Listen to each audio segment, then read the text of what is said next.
గాథ మాత్రమే మీతో నేను మాట్లాడి ముగింపులోకి తీసుకొని వస్తాను. రేపు వీలైతే సిలువలో పలికిన మొదటి మాటను మనం ప్రారంభించబోతున్నాం. మరి ఒకసారి ప్రభువైన క్రీస్తు నామమున హల్లెలూయా చెబుదామా? హల్లెలూయా. మళ్ళా చెప్పండి హల్లెలూయా. మూడోసారి చెప్పండి హల్లెలూయా. Thank you. మంచిది. మీ అందరికీ క్రీస్తు నామమున వందనాలు తెలియపరుస్తున్నాను. అందరికీ వందనాలు. చాలా సంతోషం మీరందరూ ఈ విధంగా వచ్చారు. చాలా అద్భుతం.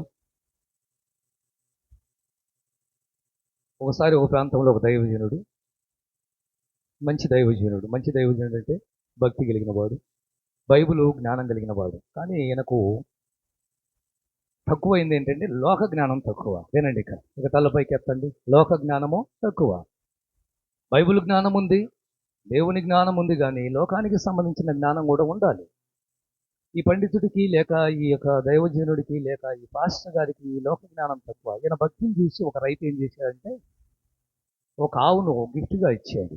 ఏమిచ్చాడు చెప్పండి? ఏమిచ్చాడు? ఒక ఆవును గిఫ్ట్గా ఇచ్చాడు. అయ్యా, మీకు ఎందుకైనా ఉపయోగపడుతుంది, దీని నుంచి పాలు పీతుకోవచ్చు, మీరు చక్కగా మా కోసం మీరు ప్రార్థన చేయండి, ఇది మా కాడ ఉండే కంటే మీ కాడ ఉండటమే మంచిది, జాగ్రత్తగా చూసుకోండి, మా కోసం ప్రార్థన చేయమని ఒక గిఫ్ట్గా ఒక ఆవుని ఇస్తే ఆవుకు ఒక తాడు కట్టి ఆయన చేతికి అందిస్తే ఆ తాడు పట్టుకొని వెళ్తూ ఉన్నాడు ఈ పండితుడు, ఈ దేవజనుడు. వెళ్తూ ఉంటే ఆవు వెనక వస్తూ ఉంది. ఇది గమనించిన ఇద్దరు దొంగలు ప్లాన్ చేశారు. ఎలాగైనా సరే ఆవును ఏం చేయాలి, కొట్టేయాలి అని ప్లాన్ చేశారు. ఇద్దరు మాట్లాడుకున్నారు. వారికంటూ ఒక ప్లాన్లు ఉంటాయిగా. మాట్లాడుకున్నారు.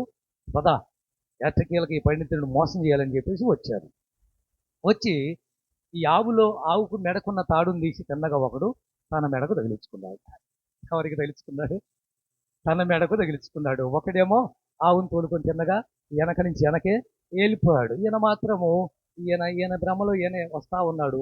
కొంచెం దూరం వచ్చినాక ఈ మనిషి వెనక మెడ అన్నాడు. ఎట్లా ఏందా ఆవు వెనకలా అవుతుందని వెనక తిరిగి చూశాడు ఈ గురువు గారు. వెనక తిరిగి చూస్తే ఇంకా ఉంది, ఎవరున్నారు? ఆవుకు బదులుగా మనిషి ఉన్నాడు. రే, నా ఆవు ఎదురా, నువ్వు ఉన్నావేంటి అని అంటే, గురువుగారు నమస్కారం గురువుగారు, నీ దయ వల్ల నాకు శాప విమోచనైంది, ఆవుగా ఉన్న నేను ఏమయ్యాను, మనిషిగా మారిపోయాను అన్నాడు.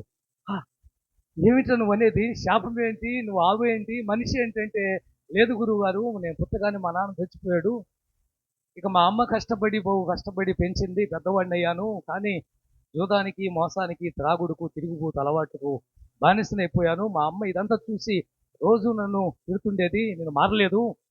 అయితే ఒకరోజు నన్ను చెప్పించింది, ఏమని? మరే నువ్వు జంతువుగా మారిపోయి అందరి చేత తన్నులు తినరా అని చెప్పించింది. నేను ఆవునైపోయాను.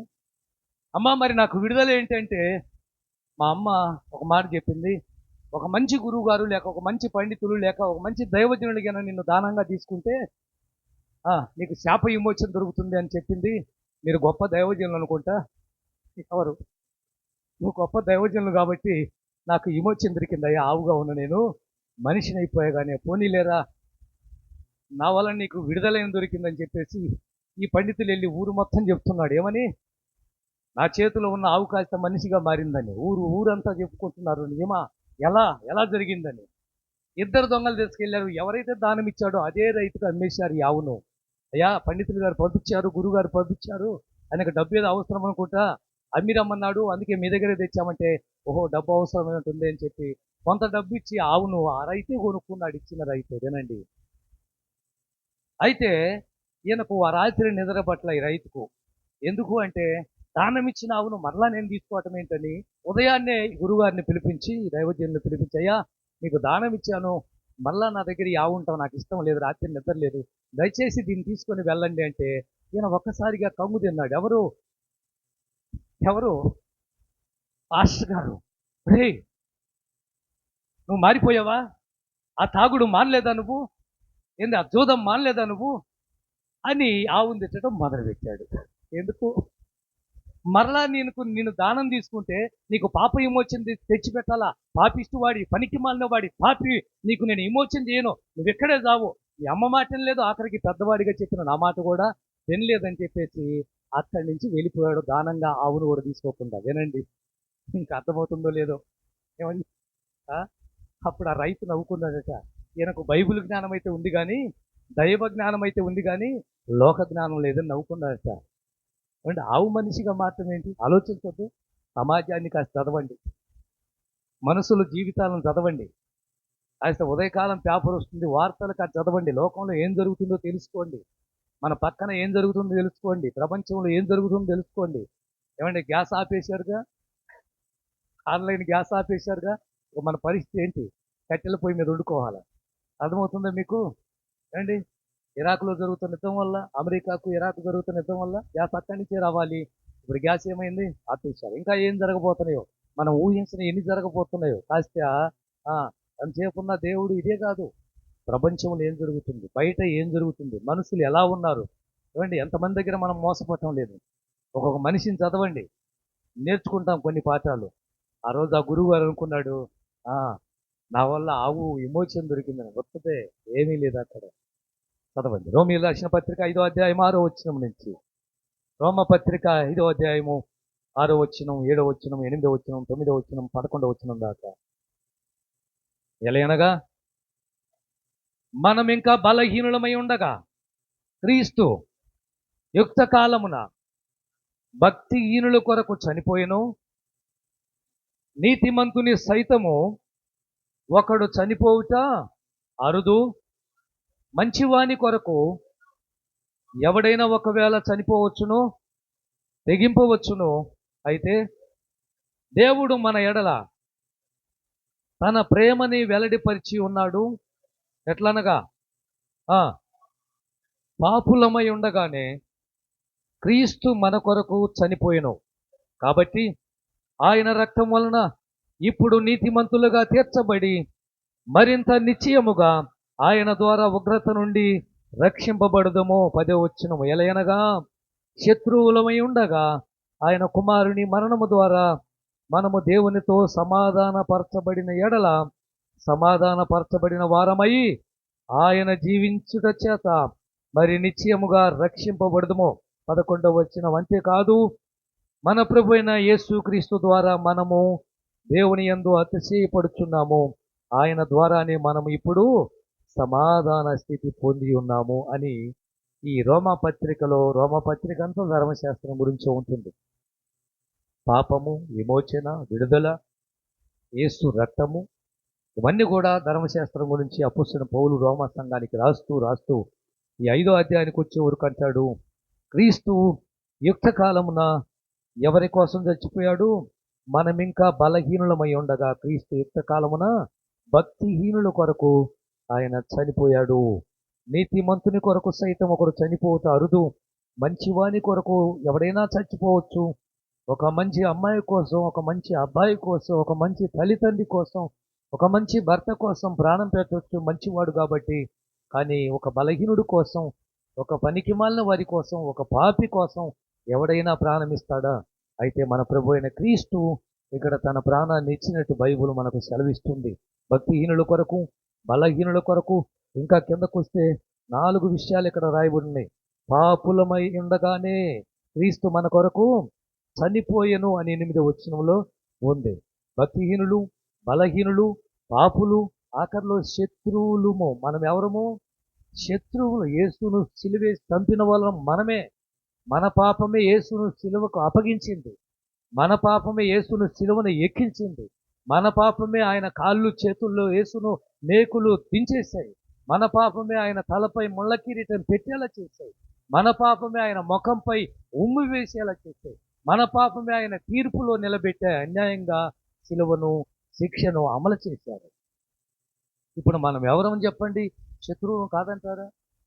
శత్రువులమై ఉండగా క్రీస్తు మన కొరకు తన ప్రాణాన్ని అర్పించాడు. ఈ విషయాలన్నీ కూడా గతంలో మీకు ఈ 4 విషయాలు కూడా బోధించాను. అవి కాదు ఇవాళ నేను చెప్పాలనుకుంది. ఉపద్ఘాతం అని చెప్పాను. సిలువ అంటే ఏంటి, ఈ సిలువ ఎప్పటి నుంచి వచ్చింది అన్న విషయాలు వీలైతే రేపు పంచుకుంటాను. కానీ సిలువ అంటే ఆంగ్లంలో ఏమంటారంటే క్రాస్. ఏమంటారు? క్రాస్ అంటారు దీన్ని నేను కొన్ని రాసి పెట్టుకున్నాను. గ్రీకులో సాప్టోస్ అంటారు. సాప్టోరోస్ అంటే గ్రీకు పదంలో, లాటిన్ పదంలో క్రక్స్ అంటారు. క్రక్స్. తెలుగులో సిలువ అని దీన్ని పేరు తెచ్చుకున్నారు. సిలువ ఆకారం ఎలా ఉంటుందంటే, 1 టీ ఆకారంలో ఉంటుంది, 2 ఎక్స్ ఆకారంలో ఉంటుంది. 2 రకాలు పెట్టుకోవచ్చు. మూడో రకం కూడా ఉంది, అదొద్దు మనకు. సిలువ ఆకారం ఎలా ఉంటుందంటే టీ తెలుసా, ఇంగ్లీష్లో టీ, అలా అని చెప్పుకోవచ్చు. నెంబర్ 2, ఎక్స్ ఆకారంలో కూడా సిలువ ఉంటుంది. ఆ టీని కాస్త ఆ పైన ఉన్న దాన్ని కొంచెం కింద నుంచి ఏమవుతుంది, సిలువ అయిపోతుంది. వినండి. అయితే ఇదే ఎక్స్ ఆకారంలో యేసు ప్రభు 12 మంది శిష్యుల్లో ఒకరిని సిలువేశారు. ఎవరో చెప్పండి మీరు? ఆంధ్రయ. చాలా అద్భుతం. ఎవరిని? యేసు ప్రభు 12 మంది శిశువుల్లో ఒక వ్యక్తిని ఎలా సిలువేశారంటే ఎక్స్ ఆకారం అంటే ఎక్స్ ఎలా ఉంటుంది, ఇలా ఇలా ఉంటుంది అనమాట. టీ మాదిరిగా ఉండదు. యేసు ప్రభువును సిలువేసినట్టుగా ఎలా ఉండదు. అది అది ఎలా ఉంటుందంటే మీ వెనక సిలువ ఉంటుంది చూడండి, అది యేసు ప్రభువును సిలువేసింది. ఇక పేతుర్ని అదే సిలువ మీద ఎలా వేశారు చెప్పండి? తల్లక్రిందులుగా సిలువేశారు. రైట్. ఎలా వేశారు? పేతుర్ని తల్లక్రిందులుగా సిలువేశారు. అయితే ఆంధ్రేయుని సిలువ ఎలా వేశారంటే ఎక్స్ అంటే ఇలా పెట్టారనమాట. ఇలా పెట్టారు. కాళ్ళు, చేతులు ఇలా ఎక్స్ మాదిరిగా ఎక్స్ ఇలా పెట్టి ఆయన్ని సిలువకు కొట్టేశారు. ఇది సిలువ యొక్క ఆకారం. అయితే సిలువ అనే పదం కొత్త నిబంధనలో ఇంచుమించు 79 సార్లు రాయబడింది. ఎన్నిసార్లు? కొత్త నిబంధనలు ఎన్నిసార్లు ఉంది సిలువ అనే పదము? సిలువ అనే పదము మనము ఒకవేళ ఎతుకుతే, మనకు ఒకవేళ దొరకాల్సి వస్తే, మీరు లెక్కేసుకోవాలనుకుంటే కొత్త నిబంధనలో అన్నిట్లో, కొత్త నిబంధన అంటే పత్రికలు కానీ ఆఖరికి ప్రకటన గ్రంథం కానీ అన్నీ మనం ఎత్తుక్కున్నట్లయితే 79 సార్లు సిలువ అనే పదం మనకు కనిపిస్తుంది. సిలువ అంటే నిలువ కొయ్య, అడ్డ కొయ్య. నిలువుగా ఒక కొయ్య ఉంటుంది, అడ్డంగా ఒక కొయ్య ఉంటుంది, దాన్నే సిలువ అంటారు. ఇది బహుశా రోమా ప్రభుత్వం అప్పటికప్పుడు దీన్ని సంపాదించుకుంది కాదు, కానీ ఏరే దేశాల నుంచి ఈ సిలువ శిక్ష రోమా ప్రభుత్వం అమల్లోకి తెచ్చారు 1వ శతాబ్దంలో. ఈ సిలువ శిక్ష ఎవరికి వేస్తారు అంటే, ఎవరికి వేస్తారు ఈ సిలువ శిక్ష అండి? దేశద్రోహులకు. మొట్టమొదటిగా దేశద్రోహులకు ఈ శిక్షను అమలు చేశారు. ఎవరైతే దేశద్రోహులుగా ఉంటారో, దేశాన్ని దూషిస్తారో, రాజును దూషిస్తారో, అలాంటి వారికి ఈ శిక్ష అమల్లోకి వచ్చేసింది. నెంబర్ 2, ఘోరమైన నేరాలు చేసిన వారికి శిక్ష అమలు చేశారు. ఎందుకు ఈ ఘోరమైన నేరాలు చేసిన వారికి ఎంత భయంకరమైన శిక్ష అంటే, ఇంకొకడు నేరం చేయకుండా ఉండటానికి భయపడేలా సిలువ శిక్ష రోమా ప్రభుత్వం అమల్లోకి తెచ్చింది. ఇది ఒక భయంకరమైన శిక్ష. ఆఖరికి రోమా సైనికులు సిలువ వేస్తూ కూడా ఈ సిలువ శిక్షను గురించి ఒకవేళ వినాల్సి వస్తే, చూడాల్సి వస్తే భయకంపితులైపోతారు. అంత భయంకరమైన శిక్ష, మరణమైనటువంటి శిక్ష ఈ యొక్క సిలువ శిక్ష. దీన్ని నీచమైనది కూడా అనొచ్చు, అసహ్యమైనది కూడా అనొచ్చు. ఎందుకు నీచమైనది, అసహ్యమైనది అని అంటారంటే, ఒక భయంకరమైన పాపిష్టోడికి వేసే సిలువ శిక్ష. సిలువ శిక్ష వేసే ముందుగా సిలువను మోసుకొని వెళ్ళాలి కొండకు. ఇది వాళ్ళకున్న ముందు వాళ్ళ ఆలోచన ఏంటంటే, ఏ నేరం అయితే చేశాడో వాడు మోయాలి, మోసిన తర్వాతనే సిలువ శిక్ష మేకులతో కొట్టేది అమల్లోకి తెచ్చారు. ఇంకా ముందుకు మనం వెళ్ళినట్లయితే, సిలువ శిక్ష పడిన వాడు ఏం చేస్తాడు అంటే, సిలువ శిక్ష పడిన వాడు ఏం చేయాలి అంటే, సిలువను మోసుకుంటూ వెళ్తున్నప్పుడు వాడు చేసిన నేరము వాడి మెడలో ఒక పలక లేక ఒక చెక్క ముక్క రాసి వాడి మెడలో తగిలిస్తారు. వాడు ఏ నేరం చేశాడో, వాడు ఏ తప్పు చేశాడో, ఎవరిని దూషించాడో, ఏ రాజును దూషించాడో, ఏ దేశాన్ని దూషించాడో, ఆ దేశాన్ని దూషించినట్లయితే దేశద్రోహి అని చేస్తాడు. వాడు లేక భయంకరమైన బందిపోడు దొంగనుకో, వీడు ఒక బందిపోడు దొంగ, అలా వాడు చేసిన పాపిష్టి పని, పనికి మాలిన పని ఆ చెక్క ముక్క మీద రాసి వాడి మెడకన్నా తగిలియాలి. లేకపోతే వాడికి ముందుగా ఒకరు ఆ చెక్క ముక్కను పట్టుకొని ఇలా బోర్డు రాసి ఇలా కర్రకు తగిలించుకొని వాడికి ముందుగా వెళ్తుంటారు. వాడు చేసిన నేరం అందరూ చదువుతుంటారు. చదవండి యోహాను సువార్త 19వ అధ్యాయం. ఇదే పరిస్థితి ప్రభు అయిన క్రీస్తుకు కూడా జరిగింది. 19వ అధ్యాయం 19వ వచనం. మరియు పిలాతు యేసు రాయించి, చూశావా, నేరం చేసిన వాడికి వాడు చేసిన తప్పు ఆ బోర్డు మీద రాసి ఇక్కడ యేసుక్రీస్తు పైన పెట్టారని రాయబడింది. కానీ యేసు ప్రభు వెళ్తూ ఉన్నప్పుడు ఒక వ్యక్తి ఆ చెక్క ముక్కను ఇలా చూపిస్తూ వెళ్తున్నారు. చదువు ఇంకా 20వ వచనం. యేసు ఆ ఉండెను. ఆ ఆ చూసావా ఎన్ని రకాల భాషలు రాశారు. ఈయన ఏ నేరం చేశాడని రాశారు చెప్పండి. యేసు ప్రభు చేసిన నేరం ఏంటి? యేసు ప్రభు చేసిన తప్పేంటి? ఆ పిలాతు అంటాడు, నువ్వు రాజువా? అవును, నువ్వు అన్నట్టే నేను రాజును.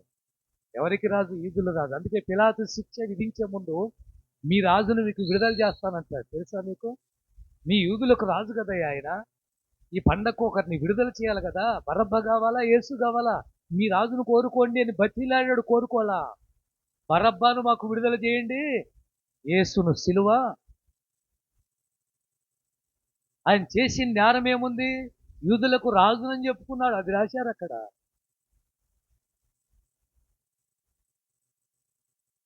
పై విలాసం మళ్ళా చదువు 19 వచ్చిన 19.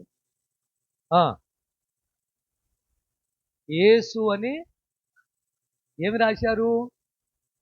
దీన్ని ఇంగ్లీష్లో 4 అక్షరాలు ఉంటాయి. మీరు చూసారా మీరు? NIN INRI అంతేనా? INRI. దీని అర్థం ఏంటో తెలుసా మీకు? ఐ అంటే యూదుడని, ఎన్ అంటే నజరేతు వాడని, ఆర్ అంటే ఆయన రాజు అని, ఐ అంటే యేసు అని. నజరేయుడైన యేసు యూదులకు రాజు అని అక్కడ పై విలాసం రాయించి అక్కడ పెట్టారు. ప్రియమైన దేవుని బిడ్డలారా, ఇక శిలువ శిక్ష గురించి ఎవరికి అంటే ఘోరమైన నేరాలు చేసేవారికి. ఇంకొకడు నేరం చేయకుండా అరికట్టడానికి చేసే ఒక భయంకరమైన శిక్ష. గతంలో హైదరాబాద్ పట్టణంలో మీకు తెలుసు, ఒక అమ్మాయిని 4 వ్యక్తులు ఏం చేశారు అక్కడ?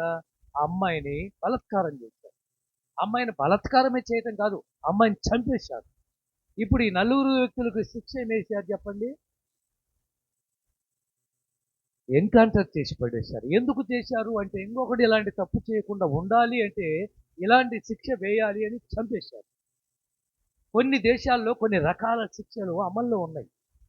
ఎందుకు అంటే పక్కన వాడికి భయపడాలి, తప్పు చేసేవాడికి భయపడాలి, ఇంకా తప్పు చేయకుండా ఉండాలి అని చెప్పి రకరకాలు శిక్షలు అమల్లోకి తెచ్చారు ప్రభుత్వం వాళ్ళు, సర్కారు వాళ్ళు. కానీ అయినప్పటికీ కూడా తప్పులు జరిగిపోతూనే ఉన్నాయి. కానీ యేసు ఏ నేరము చేయలేదు, ఏ తప్పు చేయలేదు. ఆయన తీర్పులో నిలబడ్డప్పుడు పిలాతు అంటాడు, ఈయనలో నాకు ఏ నేరం కనిపించడం లేదు, ఎలా శిక్ష వేయాలి? ఏ పాపం చేశాడు ఈయన? ఈయనలో అసలు లోపం కనిపించలేదే.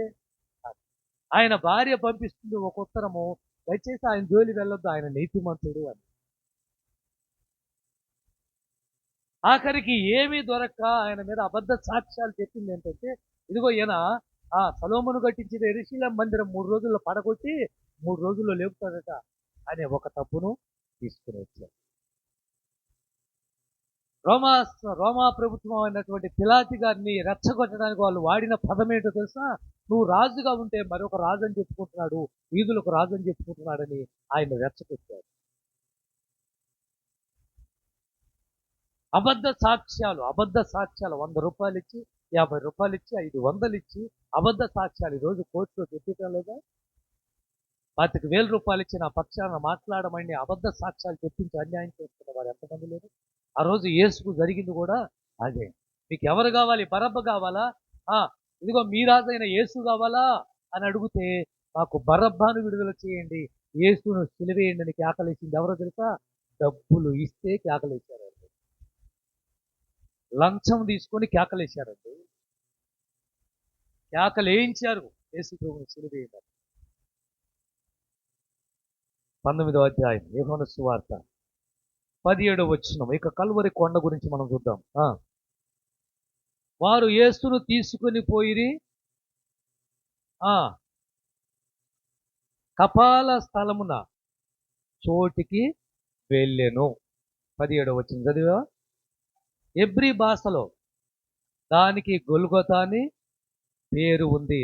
దీన్ని కూడా మనం చెప్పుకోవాలంటే ఎబ్రీ భాషలో గొల్గొతా అని, లాటిన్ భాషలో కల్వరియు అని, తర్వాత గ్రీకులో రెనోయున్ అని, తెలుగులో కపాల స్థలం అంటారు దీన్ని. కపాలము అంటే పుర్రి ఆకారములో ఉండే స్థలమే కల్వరి కొండ.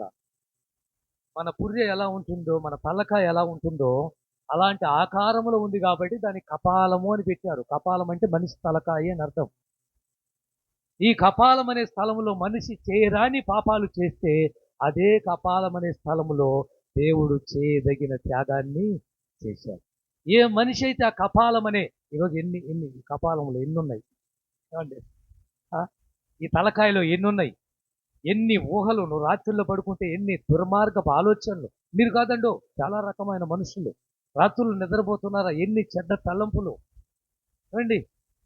ఇలాంటి ఈ కపాలం అనే దాంట్లో ఎన్నో రకాలుగా మనిషి పాపం చేయాల్సిన పనుల దీంట్లో వచ్చే ఆలోచన పాపంగా మారిపోతూ ఉంటే అదే కపాలం అనే స్థలములో నీ కోసం యేసు చేయగలిగింది చేశాడు.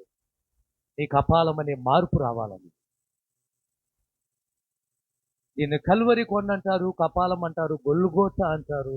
ఆ, చాలా రకాల పేర్లు కూడా దీనికి తెచ్చుకోవచ్చు. ఇక ఆఖరిగా దీన్ని ముగించే ముందుగా యేసు శిలువలో పలికిన 7 మాటల సమయములో 7 మాటలు ఎన్ని గంటలప్పుడు పలికాడు? 3 గంటలప్పుడు. 3 గంటలకు ముగించుకుంటాం మనం. 7 మాటలు యేసు పలికింది ఏ టైం నుంచి ఏ టైం దాకా పలికాడు? ఎందుకు యేసు ప్రభువును సిలువేసింది ఎప్పుడు చెప్పండి? 9ంటికి. Right answer. ఎప్పుడు? యేసు ప్రభువును సిలువేసింది ఎన్ని గంటలకు? 9 గంటలకు. మరి యేసు ప్రభు సిలువ మోసింది ఎప్పుడు? యేసు ప్రభు సిలువ ఎత్తుకొని గొల్గోత కొండకు రావాలి కదా, ఆ టైం ఎప్పుడు? వాస్తవానికి ఆఫీసులు కానీ, కోర్టులు కానీ, కలెక్టర్ ఆఫీసు కానీ ఏదైనా సరే ఎన్ని గంటలకు తెరుస్తారండి? 9:30, 10 గంటలకు కానీ ఆఫీసులు, గవర్నమెంట్ ఆఫీసులు తెరవబడరు. కానీ ఇక్కడ జరిగిన దారుణమైన ఘోరం ఏంటో తెలుసా? 6 గంటలకే తీర్పులు వేసి నిలబెట్టారండి ఉదయం. అసలు ఎంత దారుణం ఇది! నేను చదువుతున్నప్పుడు నాకు ఆశ్చర్యం వేసింది. తెల్లారి శుక్రవారం తెల్లారింది, 6 గంటలకు తీసుకెళ్ళి యేసును పిలాతు ముందు నిలబెట్టారండి. చదవ నా మాటలు. మార్కు సువార్త 15వ అధ్యాయం మొదటి వచనం. మార్కు 15 మొదటి వచనం. ఉదయము కాగానే పెద్దలను, శాస్త్రులను కలిసి చేసి ఎన్ని గంటలకండి? ఉదయమేనండి, తెల్లారిపోయింది అంతే. 15వ అధ్యాయము 25వ వచనం మార్కు సువార్త. ఆయన్ను సిలువేసినప్పుడు ఉదయం 9 అండి. అంటే మామూలుగా యెరూషలేములో ఒక టైము, అమెరికాలో ఒక టైం, మనకు ఒక టైం ఉంటుంది. ఇక్కడ రాత్రి అయితే అక్కడ పగలు, ఇట్లా ఉంటుంది. అయితే ఉదయం ఉంది కాబట్టి ఉదయం తెల్లారాగానే అసలు ఎలా తీర్పు పిలాతులు లేపారు చూడండి. ఆఫీసులు ఎలా తెరవబడ్డాయి, తీర్పులో యేసును ఎలా నిలబెట్టారు. ఉదయం 6 గంటల కానించి తీర్పులు నిలబెట్టింది యేసును ఇంచుమించు 8 గంటలకల్లా ఒక్క 1 అవర్లో యేసు ప్రభుని సిలువకు అప్పగించారు. యేసును సిలువ మోయిస్తూ 9 గంటలకల్లా కపాలం అనే స్థలంలో కల్వరి కొండ మీదకి యేసును తీసుకుని వెళ్ళిపోయారు. యోహాను సువార్త 19వ అధ్యాయం 14 వచ్చి 19, 14. ఆ దినము ఉదయము చూసావా? ఉదయం ఎంత అయింది? టైం ఉందా లేదా? ఉదయం 6 గంటలు కావచ్చింది. అతడు చెప్పగా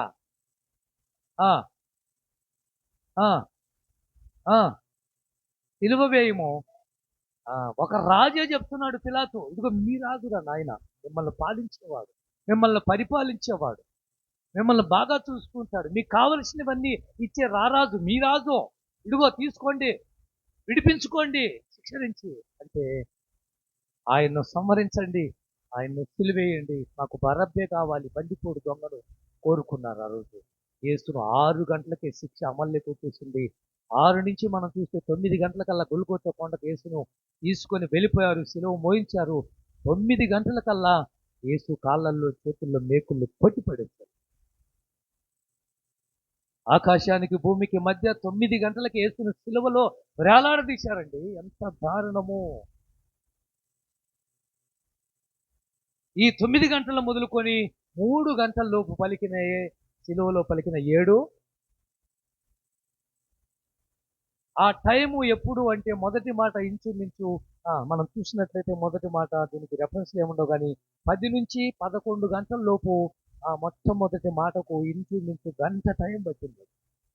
ఎంత టైం తీసుకున్నాడు?